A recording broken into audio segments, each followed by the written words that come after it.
ಈ Jakkur flying school, Jakkur flying school ಇದೆ, ನಾವು ನೋಡ್ತಾ ಇರೋದು. ಅದ್ರ ಮೇಲೆ ಏನೋ ನಿಮ್ ಕಣ್ಣು ಬಿದ್ದಿದ್ಯಾ ಅಂತ ಶಿವಕುಮಾರ್ ಅವ್ರಿಗೆ ಏನ್ ಮಾಡಬೇಕು ಅಂತ ಇದ್ದೀರಾ ಅದನ್ನ? ಜಕ್ಕೂರು ಫ್ಲೈಯಿಂಗ್ ಸ್ಕೂಲ್ ಎಷ್ಟು? 217 ಎಕರೆ. 217 ಎಕರೆ ಏನೋ ಎಲ್ಲ ಮಕ್ಕಳು, ಸಣ್ಣ ಬಡವ್ರ ಮಕ್ಕಳು, ಮಧ್ಯಮ ವರ್ಗದವ್ರ ಮಕ್ಕಳು ಪೈಲಟ್ ಆಗಲಿ ಅಂತೇಳಿ ಪ್ರಾರಂಭ ಮಾಡಿದ್ದು.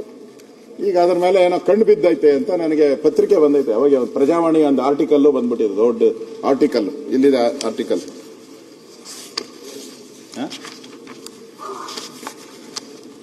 ಪ್ರಜಾವಾಣಿ ಆರ್ಟಿಕಲ್ ತೋರಿಸ್ತೀನಿ. ಇದು ಮೈಸೂರು ಮಹಾರಾಜರು ಪ್ರಾರಂಭ ಮಾಡಿದ್ದನ್ನ.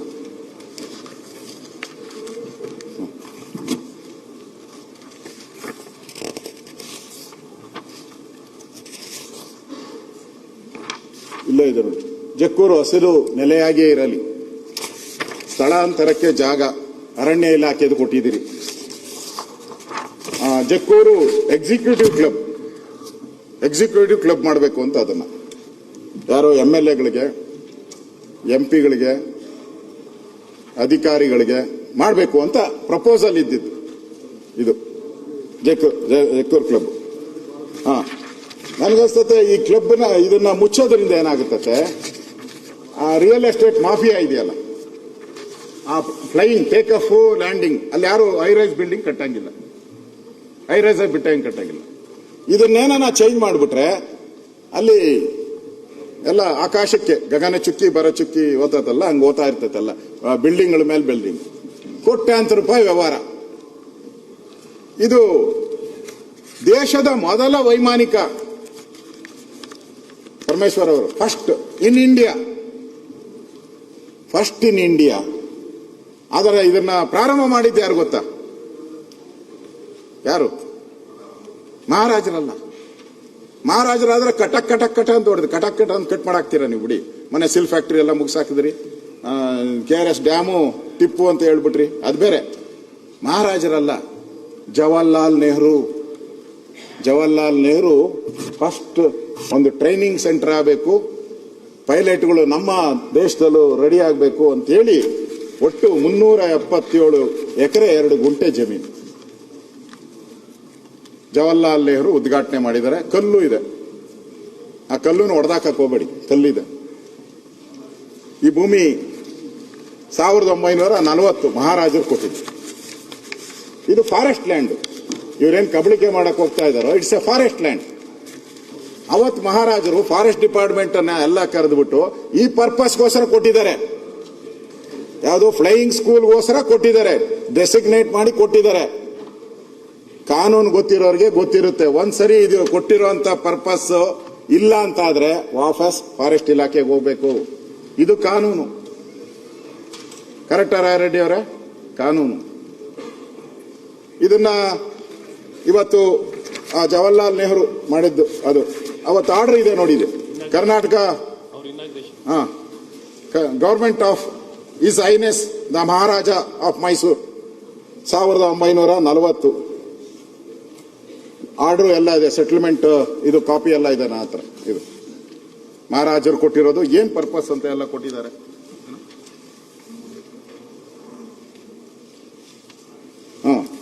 ಸ್ಟಾರ್ಟೆಡ್ ಬೈ ಇದು ಜಮೀನ್ ಕೊಟ್ಟಿದ್ದು ಮಹಾರಾಜರು, ಕಲ್ಲು ಹಾಕಿದ್ದು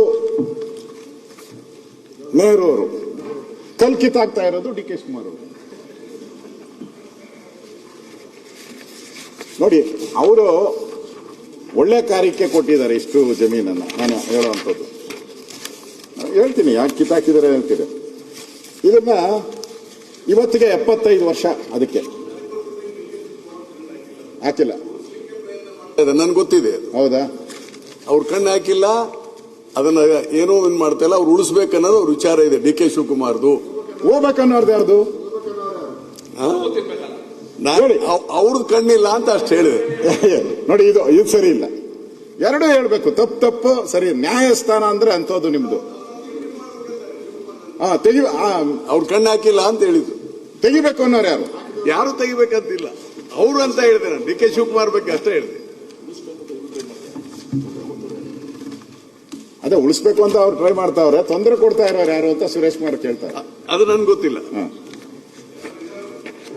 ಇದು ಬಹಳ ವರ್ಷಗಳಿಂದ ಬಹಳ ಒಳ್ಳೆ ರೀತಿ ನಡ್ಕೊಂಡ್ ಬಂದಿತ್ತು. ಹಿಂದೆ ಬಸವರಾಜ ಬೊಮ್ಮಾಯಿ ಅವರಿದ್ದಾಗ ಹೇಳ್ತೀನಿ,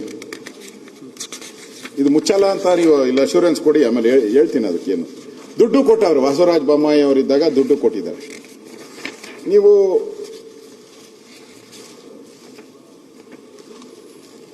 ಇವರು ಅದೇ ಕೇಳಿದ್ರು, ಈ ಸ್ಟೋರಿ ಹೇಳಿದವ್ರು ಯಾರು ಅಂತ. ಕರೆಕ್ಟ್, ನೀವು ಈ ಪ್ರಶ್ನೆ ಕೇಳ್ತೀರಾ ಅಂತ ನನ್ಗೆ ಗೊತ್ತು. ನಾನು ಅವಾಗ ನೀವು 10,000ಕ್ಕೆ ಹಂಗೆ ಫೋನ್ ಪೇ ತಂದು ಕೊಟ್ಟಿದ್ದೀನಿ ನೋಡಿ, ಇವಾಗ ಹಂಗೆ ತಂದು ಕೊಡ್ತೀನಿ ನಾನು. ನೀವು ಮುಚ್ಚಲ್ಲ ತಾನೇಪ್ಪ? ಇಲ್ಲ ಮುಚ್ಚಲ್ಲ ತಾನೆ, ಮುಚ್ತಾ ಇರೋ ಹೇಳ್ಬಿಡಿ. ಶಿಫ್ಟ್ ಮಾಡ್ತೀರೋ ಹಾಗೆ ಹೇಳಿ. ಯಾಕೆ ಉಲ್ಟಾಗೋಟ್ರಲ್ಲ ಹೇಳಿ. ಈಗ ಶಿಫ್ಟ್ ಮಾಡ್ತೀರಾ ಇಲ್ಲ ಹೇಳಿ. ಡಿಬೇಟ್ ಬೇಡ, ಈಗ ಉತ್ತರ ಕೊಡುವಾಗ ಉತ್ತರ ಕೊಡಿ. ನೀವು ಮಾಡಲ್ಲ ಅಂತ ಹೇಳಿದ್ರೆ ಅದು ನಮ್ಮ ಯೂತ್ ಸರ್ವಿಸಸ್ ರಿಪೋರ್ಟ್ ಸಿಎಂಗೆ ಬರ್ತದೆ. But still I will reply on that issue. ಅಲ್ಲ ಬೆಂಗಳೂರಲ್ಲ, ನಿಮ್ದೇ ಅಲ್ಲ ಬೆಂಗಳೂರು, ಓಲ್ ಅಂಡ್ ಸೋಲ್. ಬೆಂಗಳೂರು ನಮ್ದಲ್ಲ. ಇಲ್ಲ ಅದ್ ಮೊದ್ಲು ನಮ್ದೆಲ್ಲ ಇತ್ತು, ಈಗ ನಿಮ್ದೆಲ್ಲ. ಈ ಪರಮೇಶ್ವರ್ದು ಏನು ಇಲ್ಲ ಪಾಪ ಅವ್ರು. ಈಗ ಜಿಲ್ಲಾ ಉಸ್ತುವಾರಿ ಸಚಿವರು ತಾವೇ ಸರ್. ಇಲ್ಲಿ ಸನ್ಮಾನ್ಯ ವಿರೋಧ ಪಕ್ಷ ನಾಯಕರಿಗೆ ಈ ಫ್ಲೈಯಿಂಗ್ ಕ್ಲಬ್ಗೆ ನಾನು ಅದರದ್ದು ಅಡ್ವೈಸರಿ ಬೋರ್ಡ್ ಮೆಂಬರ್ ಆಗಿ ಗುಂಡೂರಾಯರು ಯೂತ್ ಸರ್ವಿಸ್ ಮಿನಿಸ್ಟರ್ ನಾನು ಆಗಿದೆ. ಅಲ್ಲಿ ಏನಾಗಿದೆ ಅಂತ ಹೇಳ್ಬಿಟ್ರೆ ಕೆಲವು ಜನರಿಗೆ ಭಾರಿ ಕಡಿಮೆ ಅಲ್ಲಿ ಪೈಲಟ್ಗಳು. ಮತ್ತೆ ನಾನು ಮತ್ತೆ ಬ್ಯಾಂಗ್ಳೂರ್ ಡೆವಲಪ್ಮೆಂಟ್ ಮಿನಿಸ್ಟರ್ ಆಗಿದಾಗ ಏನಾಗಿದೆ ಅಂದ್ರೆ ಫ್ಲೈಓವರ್ ಬಂತು. ಆಕ್ಚುಲ್ ಆಗಿ ನೀವು ನೋಡಿರ್ಬೋದು, ಏರ್ಫೋರ್ಸ್ ಫ್ಲೈಓವರ್ದು ಏರ್ಫೋರ್ಸ್ ಟ್ರೈನಿಂಗ್ ಕಪ್ ಫ್ಲೈಓವರ್ ಕೆಳಗಡೆ ಹೋಗಿದೆ. ಅದನ್ನೇನಾದ್ರೂ ಟೆಕ್ನಿಕಲ್ ಆಗಿ ಇವ್ರು ಏನ್ ಮಾಡಿ ತಪ್ಪು ಮಾಡಿದ್ದಾರೆ ಅಂತ ಹೇಳ್ಬಿಟ್ರೆ ಫ್ಲೈಓವರ್ ಮೇಲೆ ತಗೊಂಡ್ಬಂದ್ಬಿಟ್ಟಿದ್ದಾರೆ. ಅಲ್ಲಿಯ ಟ್ರೈನಿಂಗ್ ಕ್ಲಬ್ಗೆ ಇವತ್ತು ಅವರು DGC ಅವರು ಪರ್ಮಿಷನ್ ಕೊಡ್ತಾ, ಲೈಸೆನ್ಸ್ ಕೊಡ್ತಾ ಇಲ್ಲ. ಯಾಕಂದ್ರೆ ಡೇಂಜರ್ ಅದು, ಫ್ಲೈಓವರ್ ಇದ್ದಾಗ ಇದು ಟೇಕ್ ಆಫ್ ಮಾಡ್ಲಿಕ್ಕೆ ಕಷ್ಟ ಅಂತ ಹೇಳ್ಬಿಟ್ಟಿದ್ದಾರೆ. ಅದಕ್ಕೆ ನಾನೇ ಒಂದು ಲೆಟರ್ ಬರೆದಿದ್ದೀನಿ, ಏನಂತ ಹೇಳ್ಬಿಟ್ರೆ ಚೀಫ್ ಮಿನಿಸ್ಟರ್ ಅವರಿಗೆ, ನೋಡಿ ಗುಜರಾತ್ ಅಲ್ಲಿ ಅಲ್ಲೆಲ್ಲ ದೊಡ್ಡ ಇದಕ್ಕೆ ಯಾವುದು ಕ್ರಿಕೆಟ್ 1 ಲಕ್ಷದ ಮೋಡಿ ಅವರದ್ದು ಸ್ಟೇಡಿಯಂ ಇದೆ. ಇದನ್ನ ನಾವು ಫ್ಲೈಯಿಂಗ್ ಕ್ಲಬ್ ಅಲ್ಲಿಯೇ ಬೇಕಂದಿಲ್ಲ.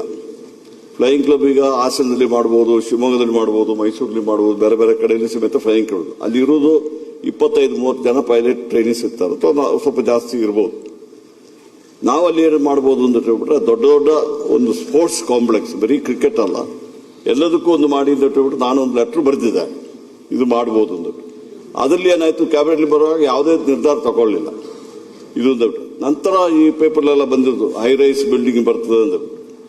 ಎಲ್ಲಿ ಅದು ಫ್ಲೈಯಿಂಗ್ ಕ್ಲಬ್ ಶಿಫ್ಟ್ ಆದರೆ ಈಗಲೂ ಹೈ ರೈಸ್ ಬಿಲ್ಡಿಂಗ್ ಬರೋದು, ಈಗ ಆ ಪಾತಲ್ಲಿ ಮಾತ್ರ ಬರಬಾರ್ದು ಅಷ್ಟೇ, ಬೇರೆ ಕಡೆ ಎಲ್ಲ ಈಗಲೂ ಬರ್ಬೋದು. ಫ್ಲೈಟ್ ಪಾತ್ ಅಲ್ಲಿ ಇದು ದೊಡ್ಡ ಅಷ್ಟೇ ಹೊರತು ಒಳ್ಳೆ ಉದ್ದೇಶದಿಂದ ನಾನು ಲೆಟರ್ ಬಂದಿದ್ದೀನಿ. ಯಾಕಂದ್ರೆ ನಮ್ಮಲ್ಲಿ 1 ಲಕ್ಷ ಕೆಪಾಸಿಟಿ ಇರೋ ಒಂದು ಸ್ಟೇಡಿಯಂ ಬಂದ್ರೆ, ಈಗ ಮೊನ್ನೆ ತಾವು ನೋಡಿದ್ರಲ್ಲ ಕ್ರಿಕೆಟ್ ಕ್ಲಬ್ ಅಲ್ಲಿ ಏನಾಯ್ತದ್ದು, ಆ ತರದ್ದು ಒಳ್ಳೆ ವ್ಯವಸ್ಥಿತವಾಗಿ ಮಾಡಿದಟ್ಟು ನಾನು ಬರೆದಿದ್ದೀನಿ ಲೆಟ್ರು. ಅದಕ್ಕೆ ತಮ್ಮ ಗಮನಕ್ಕೆ ತಗೊಂಡ್ಬರ್ತಾ ಅಂದ್ರೆ ಮುಚ್ಚಬೇಕು ಅಂತ ಹೇಳಿದ್ರ ನೀವು? ಇಲ್ಲ, ನಾನೆಲ್ಲ ಹೇಳಿದ್ದು ಸೆಂಟ್ರಲ್ ಗವರ್ಮೆಂಟ್ ಅವರು ಇನ್ನು ಲೈಸೆನ್ಸೇ ಕೊಡಲಿಲ್ಲ ಅದಕ್ಕೆ. ಮತ್ತೆ ಪಾಪ DK ಶಿವಕುಮಾರ್ ಅವರು ಉಳಿಸ್ಬೇಕು ಅಂತ ಹೋಗ್ತಾರೆ, ನೀವು ಅದನ್ನ ಮುಚ್ಚಬೇಕು ಅಂತ ಹೋಗ್ತೀರಾ? ಅದು DK ಶಿವಕುಮಾರ್ ಅವರು ಡೆಪ್ಯೂಟಿ ಚೀಫ್ ಮಿನಿಸ್ಟರ್ ಅವರು ಉತ್ತರ ಕೊಡುವಾಗ ಹೇಳ್ತಾರೆ, ನನ್ನ ಅನಿಸಿಕೆಯಲ್ಲಿ ನನಗೆ ಇರುವುದ ಮಾಹಿತಿಯನ್ನು ನೀವು ಕೊಟ್ಟಿದ್ದೀನಿ ಹೊರತು ಉತ್ತರ ಕೊಡುವಾಗ ಅವ್ರು ಹೇಳ್ತಾರೆ ಅದನ್ನ ಮುಚ್ಚಬೇಕಾ ಬೇಡ ಅಂತ ಹೇಳ್ತಾರೆ. ಅದು ಅವ್ರಿಗೆ ಬಿಟ್ಟಿತ್ತು. ನಿಮ್ದು ಅದನ್ನ ಬದಲಾವಣೆ ಮಾಡಿದ್ರೆ ಆ ಟ್ರ್ಯಾಕ್ ಇದೆಯಲ್ಲ ಉಪಾಧ್ಯಕ್ಷರೇ, ಅವರು ಕರೆಕ್ಟ್ ಆಗಿ ಹೇಳಿದ್ರು, ಅವರು ಬಿಡಿಸಿ ಹೇಳಿದ್ರು. ಏನು ಅಂತ ಹೇಳಿದ್ರೆ ಫ್ಲೈಯಿಂಗ್ ರೂಟ್ ಇರ್ತದೆ, ಇದರಲ್ಲೂ ಇದೆ, ಎಲ್ಲೂ ಜಕ್ಕೂರಲ್ಲೂ ಇದೆ. ಇದು ಮಿಲಿಟರಿ ಸ್ಕೂಲ್, ನಿಮ್ಗೆ ಟೇಕ್ ಆಫ್ ಆಗೋ ಒಂದು ಅರ್ಧ ಕಿಲೋಮೀಟರ್ 1 ಕಿಲೋಮೀಟರ್ ಬಿಲ್ಡಿಂಗ್ ಕಟ್ಟಂಗಿಲ್ಲ. ಲ್ಯಾಂಡಿಂಗ್ ಆಗೋ ಟೈಮಲ್ಲೂ ಕೂಡ ಆ ರೂಟ್ ಪೂರ್ತಿ ಒಂದು ಸ್ಟ್ರೆಚ್ ಪೂರ್ತಿ ಹೈ ರೈಸ್ ಬಿಲ್ಡಿಂಗ್ ಕಟ್ಟಂಗಿಲ್ಲ. 1+3 ನಾನು ಹೋಗಿದ್ದೆ, ಒಂದು ಜಕ್ಕೂರು ಇದಕ್ಕೆ ಹೋಗಿದ್ದೆ, ಯಾವುದೋ ಒಂದು ಜಮೀನ್ ನೋಡಕ್ ಹೋದಾಗ ಅವ್ರು ಹೇಳಿದ್ರು ಇಲ್ಲಿ 1+3 ಬಿಟ್ರೆ ಕಟ್ಟಂಗಿಲ್ಲ ಅಂತ ಹೇಳಿದ್ರು. ಟೇಕ್ ಆಫ್ ಮತ್ತು ಲ್ಯಾಂಡಿಂಗ್ ಇದು ಅದು ಅವ್ರು ಹೇಳಿದ್ರು. ಅವರು ಸ್ವಲ್ಪ ದಾರಿಗೆ ಬಂದಿದ್ದಾರೆ. ಏನೋ ಅದನ್ನ ಅಳ್ಳಾಡಿಸ್ಬೇಕು ಅಂತ ಇದ್ದೀರಿ ಅಂತ ಒಂದು ಗುದ್ಲಿ ಹಾಕ್ದಂಗೆ ಹೇಳಿದ್ದಾರೆ ಅವರು. ನಾನು ಹೇಳ್ತೀನಿ, ಈಗ ಸರ್ಕಾರ ಡಿ ಕೆ ಶಿವಕುಮಾರ್ ಹೇಳಿದ್ರು ನಾವು ಉತ್ತರ ಕೊಡ್ತೀನಿ, ಕೊಡಿ, ಅದು ಪರವಾಗಿಲ್ಲ. ನೀವು ಇದನ್ನ ಚೇಂಜ್ ಮಾಡಲ್ಲ ಅಂತ ಹೇಳಿದ್ರೆ ನಿಮ್ ಸರ್ಕಾರ ಹೆಂಗೆ ಮೀಟಿಂಗ್ ಮಾಡುತ್ತೆ? ಹೌ ಸಭೆ ಹೆಂಗ್ ಕರಿತೀರಾ ಇದನ್ನ ನೀವು ಶಿಫ್ಟ್ ಮಾಡಬೇಕು ಅಂತ? ನೀವು ಮಾಡಲ್ಲ. ಡಿ ಕೆ ಶಿವಕುಮಾರ್ ಪರವಾಗಿದ್ದಾರೆ. ನೀವು ಅಶೋಕ್ ಅವರ ನೀವು ಮಂತ್ರಿಗಳಾಗಿದ್ದು ಇದನ್ನ ನಿರ್ಧಾರ ತೆಗಿಬೇಕು, ಕ್ಯಾಬಿನೆಟ್ ಅಲ್ಲಿ ಆಗಬೇಕು. ಯಾವ್ದೋ ಸಭೆ ತೆಗೆದು ಕರೆದ ಕೂಡಲೇ ಆಯ್ತು, ಬರ್ರಿ. ನಾನು ಆಯ್ತು, ನೀವು ಬೇಡ. ಈಗ ನೋಡ್ರಿ, ನಿಮ್ ಸರ್ಕಾರದಲ್ಲಿ ಅಧಿಕಾರಿಗಳಿಗೂ ನಿಮಗೂ ಸಂಬಂಧನೇ ಇರಲ್ಲ, ಮಂತ್ರಿಗೂ ಅಧಿಕಾರಿಗೂ ಏನು ಗೊತ್ತೇ ಇರಲ್ಲ, ಇಲಾಖೆ ಏನೋ ನಡ್ಕೊಂಡು ಹೋಗ್ತೈತೆ, ನೀವೇನೋ ಮಾಡ್ತೀರಾ ಅಂದ್ರೆ it is A government. It is A government. ಏನು ಹುಡುಗಾಟನ ಇದು? ನೀವು ನಿಮ್ ಡೈರೆಕ್ಷನ್ ಇಲ್ದಿರ ಅವಕ್ಕೆ ಅವ್ರು ಹೆಂಗೆ ಒಬ್ಬ ಪ್ರಿನ್ಸಿಪಲ್ ಸೆಕ್ರೆಟರಿ ಮೀಟಿಂಗ್ ಕರೀತಾರೆ ಇದನ್ನ ಶಿಫ್ಟ್ ಮಾಡಬೇಕು ಅಂತ? ಓದ್ಲಾ ನಾನು? ನೋಡಿ, ನವೀನ್ ರಾಜ್ ಸಿಂಗ್ ಸರ್ಕಾರದ ಪ್ರಧಾನ ಕಾರ್ಯದರ್ಶಿ, ಯುವ ಸಬಲೀಕರಣ ಮತ್ತು ಕ್ರೀಡಾ ಇಲಾಖೆ, correct? Shifting of government flying training school Jakkur aerodrome from Jakkur to Mysuru, expert committee. ಯಾರು ಇದು? ಅದನ್ನೇ ನಾನು ಹೇಳಿದ್ದು, ಈ ರಿಯಲ್ ಎಸ್ಟೇಟ್ ಮಾಫಿಯಾ ಇಲ್ಲಿ ಬೆಳಿಬೇಕು, ಇಲ್ಲಿ ಕಟ್ಟಬೇಕು ಅಂತ ಹೇಳಿ ಆ ರೂಟ್ ಇದನ್ನ ಮಾಡಿ ಇವತ್ತು ಇದನ್ನ ಶಿಫ್ಟಿಂಗ್ ಮಾಡಕ್ ಹೊರಟಿದ್ದಾರೆ. ಯಾವ ಮಹಾನುಭಾವ ಮೈಸೂರು ಮಹಾರಾಜ ಫಾರೆಸ್ಟ್ ಜಮೀನನ್ನ ಕೊಡಕ್ ಬರಲ್ಲ ಅಂತದನ್ನ ಡಿನೋಟಿಫಿಕೇಶನ್ ಮಾಡಿ only purpose for using this ಅಂತ ಹೇಳಿ ಕೊಟ್ರು.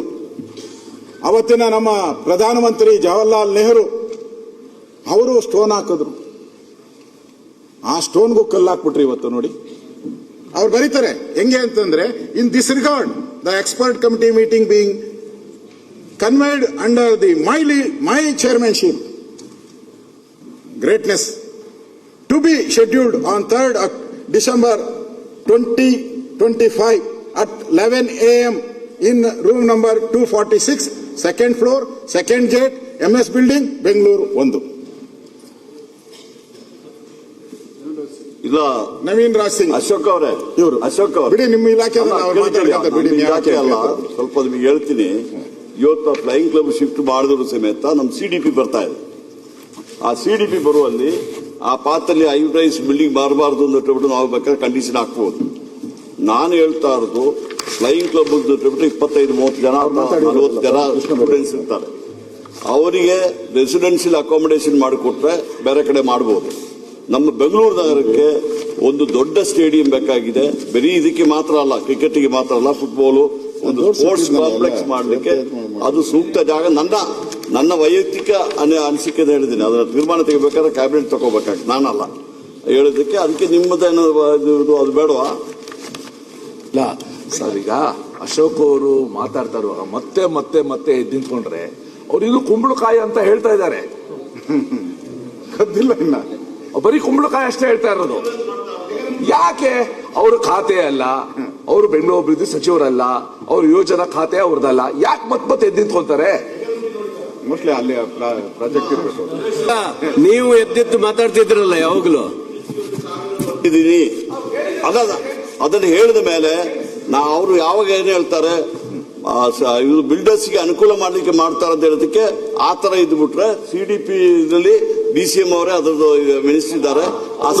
ಅವರು ನವೀನ್ ರಾಜ್ ಸಿಂಗ್ ಮೀಟಿಂಗ್ ಬಗ್ಗೆ ಅವ್ರು ಹೇಳ್ತಾ ಇದ್ದಾರೆ.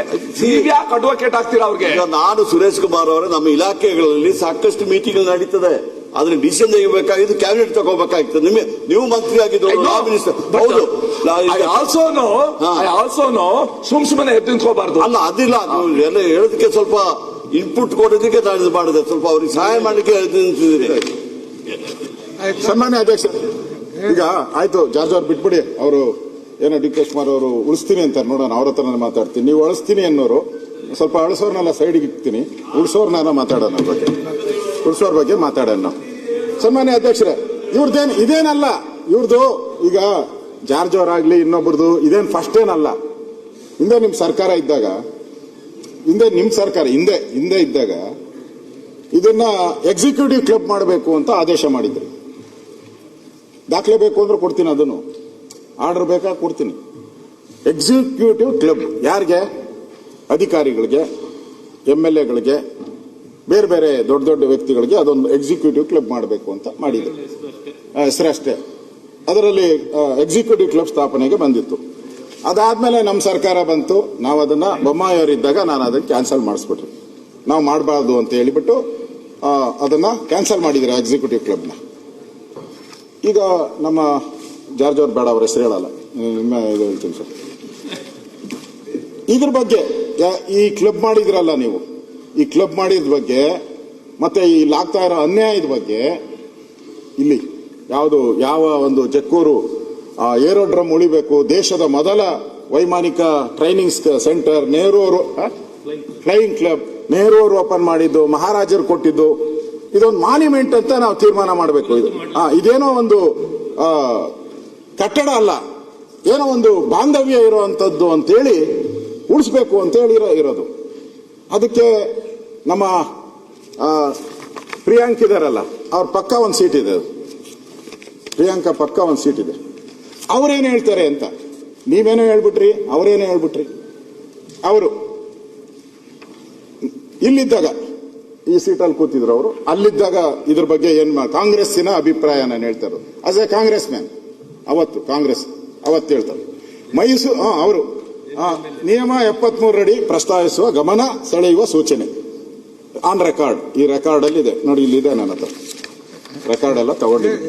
ಅವ್ರೇನ್ ಹೇಳ್ತಾರೆ, ಮೈಸೂರು ಮಹಾರಾಜರ ಕಾಲದಲ್ಲಿ ಸ್ಥಾಪನೆ ಆಗಿರುವ ಜಕ್ಕೂರು ವೈಮಾನಿಕ ಶಾಲೆ ಬಹಳ ಹಿಂದಿನ ಸರ್ಕಾರ, ವೈಮಾನಿಕ ಶಾಲೆಯ ಬಗ್ಗೆ ಹಿಂದಿನ ಸರ್ಕಾರ, ಹಿಂದೆ ಅವ್ರು ಇಲ್ಲಿದ್ರು, ಹಿಂದಿನ ಸರ್ಕಾರ ಯಾರು, ಕಾಂಗ್ರೆಸ್ ಸರ್ಕಾರ ತಪ್ಪಾಗಿದೆ, ಹಿಂದಿನ ಸರ್ಕಾರದಲ್ಲಿ ತಪ್ಪಾಗಿದೆ. ಈ ಅಕ್ಸೆಪ್ಟೆಡ್, ಇಸ್ ಆನ್ ರೆಕಾರ್ಡ್. ನಾನು ಓದ್ತಾ ಇರೋದೆಲ್ಲ ರೆಕಾರ್ಡ್, ನಿಮಗೂ ಬೇಕಾದ್ರೆ ಕಳ್ಸಿಕೊಡ್ತೀನಿ, ಬೇಕಾದ್ರೆ ಇಸ್ ಅ ರೆಕಾರ್ಡ್. ತಪ್ಪಾಗಿದೆ. ಈಗಿರುವ ಟರ್ಫ್ ಕ್ಲಬ್, ಗಾಲ್ಫ್ ಕ್ಲಬ್ ಸಾಲದು ಎಂದು 106 ಶಾಸಕರು, 106 IAS IPS ಅಧಿಕಾರಿಗಳು, 106 ಸರ್ಕಾರಿ ಅಧಿಕಾರಿಗಳು, 50 ಅದೇನೋ ಬೇಡ ಕ್ಲಬ್ಗಳು ತೀರ್ಮಾನಿಸಿ 200 ಎಕರೆ ಭೂಮಿಯನ್ನು PPP ಮಾದರಿಯಲ್ಲಿ ಅವರಿಗೆ ಕೈಗೆ ಹೋದರೆ ಅಲ್ಲಿ ಅವರು ಏನು ಚಟುವಟಿಕೆ ಮಾಡುತ್ತಾರೆ ಎನ್ನುವುದು ಯಾರಿಗೆ ಗೊತ್ತು? ಯಾರು? ಕೃಷ್ಣ ಬೈರೆ ಗೌಡ ಹೇಳಿರೋದು. ಒಂದು ಬಾರಿ ಖಾಸಗಿಯವರಿಗೆ ಕೈಗೆ ಹೋದರೆ ನಾಳೆ ದಿನ ನಾವೆಲ್ಲರೂ ಹೊರಗಡೆ ಉಳಿಯಬೇಕಾಗ್ತದೆ. ಇದು ದೊಡ್ಡ ಹಗರಣವೇ. It's a big scandal. Krishna ಬೈರೇಗೌಡರು ಹೇಳುವಂಥದ್ದು ಇಟ್ಸ್ ಎ ಬಿಗ್ ಸ್ಕ್ಯಾಂಡಲ್ ಅಂತಾರೆ. ಏನೋ PPP ಮಾಡಲಲ್ಲಿ ಕ್ಲಬ್ ಮಾಡಕ್ ಹೋಗೋದು. ನಾನು ಕ್ಲಬ್ ಮಾಡ್ತೀನಿ ಅಂತ ಹೇಳಿದ್ನ? ನಾನು ಹೇಳಿಲ್ಲ. ನೀವು ಕೇಳಿದ್ರೆ ರೆಕಾರ್ಡ್ ಆಯ್ತಾ ಅಂತ. ರೆಕಾರ್ಡ್ ನೋಡಿ, Krishna Byre Gowda is telling on the floor. ಹಿಂದಿನ ಸರ್ಕಾರ ತಪ್ಪು ಮಾಡಿದೆ, ಇದು ದೊಡ್ಡ ಹಗರಣ ಅಂತ ಅಕ್ಸೆಪ್ಟೆಡ್ ಮಿಸ್ಟರ್ ಕೃಷ್ಣ ಬೈರೇಗೌಡ. ಇದಕ್ಕೇನ್ ಹೇಳ್ತೀರಾ? ಅವರು ಹೇಳಿರುವಂತ ಮಾತು. ಅವರು ಪೂರ್ತಿ ಹೇಳಕ್ ಹೋದ್ರೆ ಇನ್ನ ಬಹಳ ಬೈದಿದ್ದಾರೆ ನಿಮ್ ಸರ್ಕಾರ. ನಮಗ ಜಾಸ್ತಿ ಬೈದ್ಬಿಟ್ಟಿದ್ದಾರೆ, ಹೇಳಕ್ ಹೋಗಲ್ಲ ಪಾಪ. ಅವನ್ನ ಬೇಜಾರು ಮಾಡ್ಕೊಂತಾರೆ ಅವರು ಇದನ್ನ.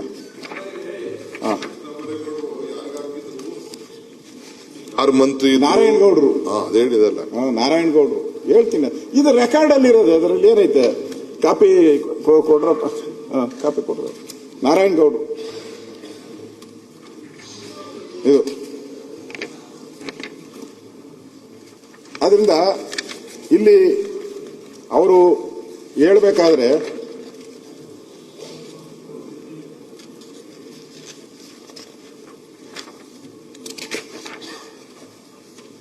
ಮಾನ್ಯ ಕೃಷ್ಣ ಬೈರೇಗೌಡರು, ಮಾನ್ಯ ಮಂತ್ರಿಗಳಾದಂತಹ ನಾರಾಯಣಗೌಡರ ಹೇಳಿಕೆಯನ್ನು ನಾನು ಸ್ವಾಗತಿಸುತ್ತೇನೆ. ಅವರ ಹೆಸರು ಹೇಳಿ ಎಂದು ಧನ್ಯವಾದಗಳು ಹೇಳುತ್ತೇನೆ. ಆದರೆ ಗೌಡರೇ, ನಾನು ಹೇಳೇ ಬಯಸುವುದಿಷ್ಟೇ. ನಾನು ನನ್ನ ಅನುಭವದಲ್ಲಿ ಹೇಳುವುದಾದರೆ, ಉದಾಹರಣೆ ಕೊಡಲು ಹೋದರೆ ಎಲ್ಲೆಲ್ಲೋ ಹೋಗುತ್ತದೆ. ಈಸ್ಟ್ ಇಂಡಿಯಾ ಕಂಪನಿಯವರು ನಮ್ಮ ದೇಶಕ್ಕೆ ಬಂದಾಗ ಮೊಘಲ್ ಮಹಾರಾಜರು ಭೇಟಿ ಮಾಡೋದಕ್ಕೆ 2 ವರ್ಷ ಕಾದರಂತೆ. ಹಾಗೆ ಹೆಜ್ಜೆ ಇಡುವವರು ನಾಳೆ ಇಡೀ ದೇಶವನ್ನೇ ಆವರಿಸಿಕೊಳ್ತಾರೆ. ಅಂತೆಯೇ ಈ PPP ಹೆಸರಿನ ಯಾರೋ ಒಬ್ಬರು ಎಂಟ್ರಿ ಕೊಟ್ರೆ ನಾಳೆ ಏನು ಮಾಡುತ್ತಾರೆ ಎನ್ನುವುದು ನಿಮ್ಮ ಊಹೆಗೆ ಮೀರಿದೆ, ನನ್ನ ಊಹೆಗೂ ಮೀರಿದಂಥದ್ದು. ತರಬೇತಿ ಶಾಲೆ ಮಾನ್ಯ ಮುಖ್ಯಮಂತ್ರಿಗಳು ಕರೆದುಕೊಂಡು ಬಂದು ಅದಕ್ಕೆ ಮರುಚಾಲನೆ ಕೊಟ್ಟಿದ್ದೀರಾ, ಅಂದ್ರೆ ಬಸವರಾಜ ಬೊಮ್ಮಾಯಿ ಅವ್ರದ್ದು.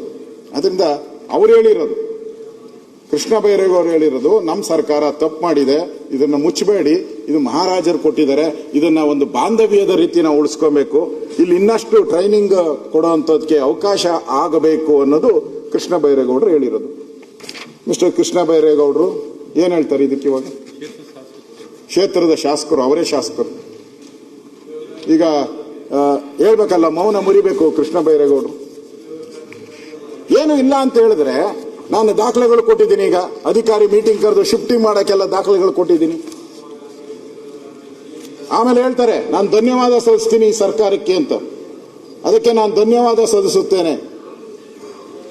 ಬಹುಶಃ ಯಾರು ಕೂಡ ಈ ತರದ ಒಂದು ವೈಮಾನಿಕ ಸಂಸ್ಥೆಯನ್ನ ಮುಚ್ಚುವಂತ ಕೆಲಸವನ್ನ ಮಾಡಬಾರದು ಅಂತೇಳಿ ಕೃಷ್ಣ ಬೈರೇಗೌಡರು ಮಾತಾಡಿದ್ದಾರೆ. ಇಲ್ಲಿದ್ದಾಗ ಇಲ್ಲಿಂದ ಅಲ್ಲಿಗೆ ಫ್ಲೈ ಆದ ತಕ್ಷಣನೇ ಉಲ್ಟಾ ಸರ್ಕಾರನೇ ಫ್ಲೈಯಿಂಗ್ ಸ್ಕೂಲು ಫ್ಲೈ ಆಗೋಯ್ತು, ಹಂಗೆ ಆರಾಮ ಫ್ಲೈ ಆಗೋಯ್ತು ಫ್ಲೈಯಿಂಗ್ ಸ್ಕೂಲ್.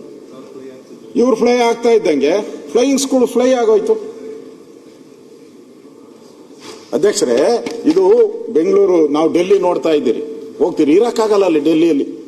ಮೊನ್ನೆ ಪೊಲ್ಯೂಷನ್ ಇದ್ದಾಗ 400-500 ಓಟಿತ್ತು. ಅವಾಗೆಲ್ಲ ಅಲ್ಲಿ ನೆನ್ಸ್ಕೊಂತಾರೆ ಬೆಂಗಳೂರು ನೋಡ್ರಿ ಅಂತ ಹೇಳ್ತಾರೆ.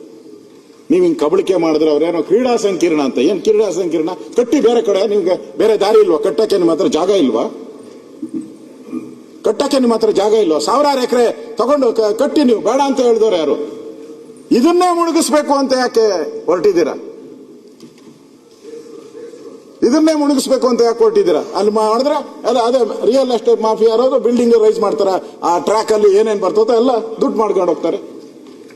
ಅಂದ್ರೆ ದುಡ್ಡು ಮಾಡಕ್ಕೋಸ್ಕರ ಇವತ್ತು ಸ್ಕೀಮಾ ಆದಿ ಬೀದಿಯಲ್ಲಿ ಮಾತಾಡ್ಕೊಂತಾರೆ. ಇಲ್ಲಿಂದ ನೀವು ಯಲಂಕ ದಾಟ್ಬಿಟ್ರೆ ಏರ್ಪೋರ್ಟ್ ವರ್ಗು 150 ಕೋಟಿ ಡೀಲು, 200 ಕೋಟಿ ಡೀಲು ಅಂತ ಮಾತಾಡ್ತಾರೆ.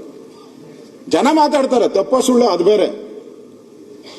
ಡೀಲ್ ಆಗಿದೆ ಅಂತಾರೆ. ಯಾಕೆ ಬೇಕು ಈ ಸರ್ಕಾರಕ್ಕೆ ಡೀಲು? ಅದರಿಂದ ಈ ಒಂದು ಶಾಲೆ ಉಳಿಬೇಕು. ಪಾರಂಪರಿಕವಾದಂತ ಒಂದು ಶಾಲೆ ಇದು. ಅಟ್ಲೀಸ್ಟ್ ನಮಗ್ ಬೇಡ, ನಮ್ಮನ್ನ ಬೈತಾ ಇರ್ತಾರೆ ಯಾವಾಗೂ ಅಧ್ಯಕ್ಷರೇ. ಇವ್ರಿಗೆ ಮಾತೆತ್ತರೆ ನೆಹರೂನ್ ಕಂಡ್ರೆ ಆಗಲ್ಲ, ಇಂದಿರಾ ಗಾಂಧಿನ ಕಂಡ್ರೆ ಆಗಲ್ಲ, ರಾಜೀವ್ ಗಾಂಧಿ ಅಂತೂ ಕಂಡ್ರೆ ಆಗದೇ ಇಲ್ಲ, ರಾಹುಲ್ ಗಾಂಧಿ ನೋಡಿದ್ರೂ ಆಗಲ್ಲ ಅಂತ ಹೇಳ್ತಾರೆ. ನೀವ್ಯಾಕೆ ಇದನ್ನ ತೆಗಿತೀರ? ಜವಾಹರ್ಲಾಲ್ ನೆಹರು ಸ್ಕೂಲ್ನ ನೀವ್ಯಾಕೆ ಮುಚ್ಚುತ್ತೀರಾ? ಯಾಕೆ ಮುಚ್ಚುತ್ತೀರಾ ನೀವು? ಮೀಟಿಂಗ್ ಆಗಿದೆ, ಕೃಷ್ಣ ಬೈರೇಗೌಡರು ಮಾತಾಡಿದ್ದಾರೆ. ಈಗ ಅವರು ಜಾರ್ಜ್ ಅವರು ಹೇಳಿದ್ದಾರೆ ಅಲ್ಲಿ ಕಾಂಪ್ಲೆಕ್ಸ್ ಮಾಡ್ತೀವಿ ನಾವು, ಏನೋ ಇದ್ರ ಕಾಂಪ್ಲೆಕ್ಸ್, ಸ್ಟೇಡಿಯಂ ಕಾಂಪ್ಲೆಕ್ಸ್ ಅಂದ್ರೆ. ಇದರಿಂದ ಯಾರಿದ್ದಾರೆ ಎಲ್ಲ ನಮ್ ಚಂದ ಗೊತ್ತಿದೆ. ನಾವು ಬೆಂಗಳೂರಲ್ಲೇ ಹುಟ್ಟಿರೋದು. ನಾವು ಡಿ ಕೆ ಶಿವಕುಮಾರ್ ಹೇಳಿದ್ರು, ನಾನು ಕಿವಿ ಮೇಲೆ ಹೂವು ಇಕ್ಕೊಂಬಂದಿಲ್ಲ ಕನಕಪುರದಿಂದ ಬೆಂಗಳೂರಿಗೆ ಅಂತ ಹೇಳಿದಾರಲ್ಲ. 4 ಸರಿ ಹೇಳಿದ್ದಾರೆ. ನಾವು ಬೆಂಗಳೂರನ್ನೇ ಹೂವು ಇಕ್ಕೊಂಬಂದಿಲ್ಲ, ನಾವು ಇಲ್ಲಿ ಹುಟ್ಟಿರೋರು ನಾವು ಹೂವು ಇಕ್ಕೊಂಡಿಲ್ಲ. ನಾವು ಅಲ್ಲೇ ನೀವ್ ಏನ್ ಮಾಡ್ತಾ ಇದ್ದೀರಾ, ಎಷ್ಟು ಮಾಡ್ತಾರೆ ಎಲ್ಲ ನಮಗೂ ಡೀಟೇಲ್ ಬರ್ತೈತೆ. ಎಲ್ಲ detail, pin to pin detail ಬರ್ತೈತೆ. ಅದಕ್ಕೆ ಅಧ್ಯಕ್ಷರೇ, ಇದು ಉಳಿಬೇಕಿದು. ಯಾವ ಅಧಿಕಾರಿ ಈ ತರದ ಮಾಡಕ್ಕೆ ಹೊರಟಿದ್ದಾರೆ? ನನ್ಗೆ ಗೊತ್ತಿರೋ ಪ್ರಕಾರ ಇದರಿಂದ ದೊಡ್ಡ ಒಂದು ಲಾಬಿ ಇದೆ. ಅವ್ರ ಹೆಸರು ಹೇಳಲ್ಲ ನಾನು, ಅವ್ರು ದೊಡ್ಡ ಪೋಸ್ಟ್ ಅಲ್ಲಿ ಇದ್ದಾರೆ, ಅಲ್ಲಿ ಕೂತ್ಕೊಂತಾರೆ, ಆ ಲೈನ್ ಅಲ್ಲಿ ಕೂತ್ಕೊಂತಾರೆ. ಅವ್ರು ದೊಡ್ಡ ಯಾರೋ ರಾಜಸ್ಥಾನದಿಂದ ಏನೋ ಬರ್ತಾರಂತೆ ಇದಕ್ಕೆ. ರಾಜಸ್ಥಾನದಿಂದ ಒಬ್ರು ಡೆವಲಪರ್ ಬರ್ತಾರಂತೆ ಇದೆಲ್ಲ ಮಾಡಕ್ಕೆ. ಅದಕ್ಕೆ ಇಲ್ಲಿಂದ ರೆಕಮೆಂಡೇಶನ್. ಇವು ಪದೇ ಲೆಟರ್ ಬರೀತಾರೆ ಕೇಂದ್ರ ಸರ್ಕಾರಕ್ಕೆ. ಸಿಎಂ ಗೊತ್ತಿಲ್ದಿರ ಕೆಲವು ನಡೆದೋತಾವ್, ಏನ್ ಮಾಡಕ್ಕಾಗಲ್ಲ. ರಾಡಾರ್, ಅವ್ರ ರಾಡಾರೇ ದೊಡ್ಡ ರಾಡಾರು, ಅದು ಒಂದು ಇಸ್ರೇಲ್ ರಾಡಾರ್. ಅದು ಈಗ ಇರಾನ್ ಅವ್ರು ಹಾಕ್ತಾವ್ರಲ್ಲ, ಇಸ್ರೇಲ್ ಗೊತ್ತಿಲ್ಲದಂಗೆ. ಮುಖ್ಯಮಂತ್ರಿಗಳ ಗಮನಕ್ಕೆ ಬಾರದಲ್ಲೇ ಇದೆಲ್ಲ ನಡೆದಿದೆ ಅಂದ್ರೆ ಅದ್ರ ಇನ್ನೆಂತ ರಾಡಾರ್ ಇರ್ಬೋದು ಸರ್? ಉಪಮುಖ್ಯಮಂತ್ರಿದೇ ದೊಡ್ಡ ಕ್ಷಿಪಣಿ. ಅದ್ರ ಜೊತೆ ಅವ್ರು ಆ ರಾಡರಿಗೆ ಅವ್ರು ಸಿಗ್ತಾ ಇಲ್ಲ ಅಂತಂದ್ರೆ ಅದು ಇನ್ನು ಹೆಂಗಿರ್ಬೋದು ಅಂತ. ಆ ಟೆಕ್ನಾಲಜಿ ಸ್ವಲ್ಪ ಬೇಕಾಗತ್ತೆ ನಮಗೆ. ಅಲ್ಲ, ಅವ್ರದ್ದು ಒಂದು ಎಲ್ಲ ಒಂದ್ ಕಡೆ ಸಾಫ್ಟ್ ಇರ್ಬೇಕು. ಅವರು ಡಿ ಕೆ ಶಿವಕುಮಾರ್ ಒಂದ್ ಸ್ವಲ್ಪ ಸಾಫ್ಟ್ ಇದ್ದಾರೆ ಈ ವಿಚಾರವಾಗಿ. ಯಾಕಂದ್ರೆ ಅವ್ರು ಹೇಳಿದ್ದಾರೆ ಕಟ್ಟಡಗಳ ಎತ್ತರದ ಮಿತಿ ಪರಿಶೀಲನೆ ಅಂತ. ಕೆಲವು ಸರಿ ಮೌನವೂ ಸಮ್ಮತಿಯನ್ನ ಸೂಚಿಸುತ್ತೆ. ಇಷ್ಟೆಲ್ಲ ಅವರು ಕರಪ್ಷನ್ ಅಂತ ಹೇಳ್ತಾ ಇದ್ರು, ಇದೆಲ್ಲ ಹೇಳಿದಾಗ ಡಿ ಕೆ ಶಿವಕುಮಾರ್ ಅವರು ಮೌನವಾಗಿದ್ದಾರೆ ಅಂದ್ರೆ ಸಮ್ಮತಿ ಅಂತ ಹೇಳೋದು ಅಥವಾ ಎಲ್ಲದಕ್ಕೂ ನಂದು ಒಪ್ಪಿಗೆ ಅಂತ ಹೇಳೋದು ಏನು ಅಂತ. ಸುನೀಲ್ ಅಣ್ಣ, ನಿಮಿಷ, ನಾನು ನಿನಗೂ ಉತ್ತರ ಕೊಡಕ್ಕೆ ದೇವ್ರ ಶಕ್ತಿ ಕೊಟ್ಟಿದ್ದಾನೆ, ಅವ್ರಿಗೂ ಗೊತ್ತದ. ನಾನು is a leader of the opposition. I should not disturb you. Reply ಕೊಡೋಕೆ ಕೊಡ್ತೀನಿ. ಏನ್ ಮಧ್ಯ ಎದ್ದು ನಿಂತ್ಕೊಂಡು ಮಾತಾಡಿದ್ರೆ ಲೀಡರ್ ಆಫ್ ದಿ ಅಪೋಸಿಷನ್ ಮಾತಾಡೋಕು ಸುಮ್ಮನೆ ಡಿಸ್ಟರ್ಬ್ ಮಾಡೋದು ಬೇಡ. ಕೊಡ್ತೀನಿ, ಬೇಕಾದ್ರೆ ಒಂದೊಂದು ಪಾಯಿಂಟ್ಗೂ ಉತ್ತರ ಕೊಡಕ್ಕೆ ನನ್ಗೇನ್ ಏನು ಬೇಡ. ನಾವು ನಿಮ್ಮ ಆಡಳಿತದಲ್ಲಿ ಹೆಂಗ್ ನಿರೀಕ್ಷೆ ಮಾಡಿದ್ವಿ ಅಂದ್ರೆ, ಮೊನ್ನೆ ಈ ಖಾತಾದ ವಿಷಯ ಮಾತಾಡಿದಾಗ ಸಾಕ್ಷಿ ಇದೆಯಾ ಎಲ್ಲಿದೆ ಅಂತ ಕೇಳಿದ್ರಿ. ಒಂದ್ ನಿಮಿಷ ಆನ್ಸರ್ ಮಾಡಿ. ಈ ತರದೊಂದು ದಾಖಲೆ ಸಮೇತ ಅವ್ರು ಕೊಟ್ಟಾಗ ನಿಮ್ಮ ಆಡಳಿತ ಚೆನ್ನಾಗಿದೆ ಅಂತ ಆಗಿದ್ರೆ ನೀವು ಸ್ಪಾಟ್ ಅಲ್ಲಿ ಸಸ್ಪೆಂಡ್ ಮಾಡ್ತೀರಿ ಅಂತ ನಿಂತ್ಕೊಂಡು ಅಂತ ಹೇಳ್ತಾ ಇದ್ದೆ, ಅನ್ಕೊಂಡಿದ್ದೆ. ನೀವು ಅದನ್ನ ಏನು ಮಾಡ್ತಾ ಇಲ್ಲ ಅಂತಂದಾಗ ಸುಮ್ನೆ ನಾನು ನೀವು ಇದರಲ್ಲಿ ಏನು ಭಾಗಿಯಲ್ಲ, ಅದೇ ಸಮ್ಮತಿ ಇದೆಯಾ ಅಂತ ಅಷ್ಟೇ. ನಿಮ್ ಸಮ್ಮತಿ ಇರ್ಬೇಕಷ್ಟೇ, ನಮ್ ಸಮ್ಮತಿ ಇಲ್ಲ. ಈಗೂ ಫೋನ್ ಪೇ ಕೊಟ್ಟಿದ್ದಾರೆ, ಎಲ್ಲದೂ ಕೊಟ್ಟಿದ್ದಾರೆ, ಇನ್ನೇನ್ ಬೇಕು, ಇನ್ನೇನ್ ದಾಖಲೆ ಬೇಕು? ಉತ್ತರ ಕೊಡೋ ಟೈಮಲ್ಲಿ ಉತ್ತರ ಏನ್ ಬೇಕೋ ನಾನು ಹೇಳ್ತೀನಿ. ಈಗ ಯಾಕೆ ಸುಮ್ಮನೆ ಬೇಕಾದ್ರೆ ಡಿಸ್ಟರ್ಬ್ ಮಾಡುವಂತ ಅಂದ್ರೆ ಎಲ್ಲರೂ ನಾನೊಬ್ನೇ ಅಲ್ಲ, ಇಲ್ಲಿ ಇರೋರೆಲ್ಲ ಎದ್ದು ನಿಂತ್ಕೋತಾರೆ, ಆಲ್ ಬೇಕಾದ್ರೆ ಎದ್ದು ನಿಂತ್ಕೋತಾರೆ. ನಾನು ಸುಮ್ಮನೆ ಮಾತಾಡಕ್ ಬಿಟ್ಟಿದ್ದೀನಿ. ಸರ್, ಇವತ್ತು ಅವ್ರನ್ನ ನಿಲ್ಸ್ಕೊಳ್ಳಿ, ಅವ್ರನ್ನೆಲ್ಲ ಯಾವಾಗ ಬೇಕು ಅವಾಗ ನಿಲ್ಸ್ಕೊಳ್ಳಿ. ಈ ಆನ್ಸರ್ ಗೆ ನಿಲ್ಸ್ಕೊಳ್ಳೋದು ಬೇಡ ನೀವು. ಅವ್ರಿಗೆ ಯಾವಾಗ ಬೇಕು ಅವಾಗ ನಿಲ್ಸ್ಕೊಳ್ಳಿ, ಏನ್ ತೊಂದ್ರೆ ಇಲ್ಲ.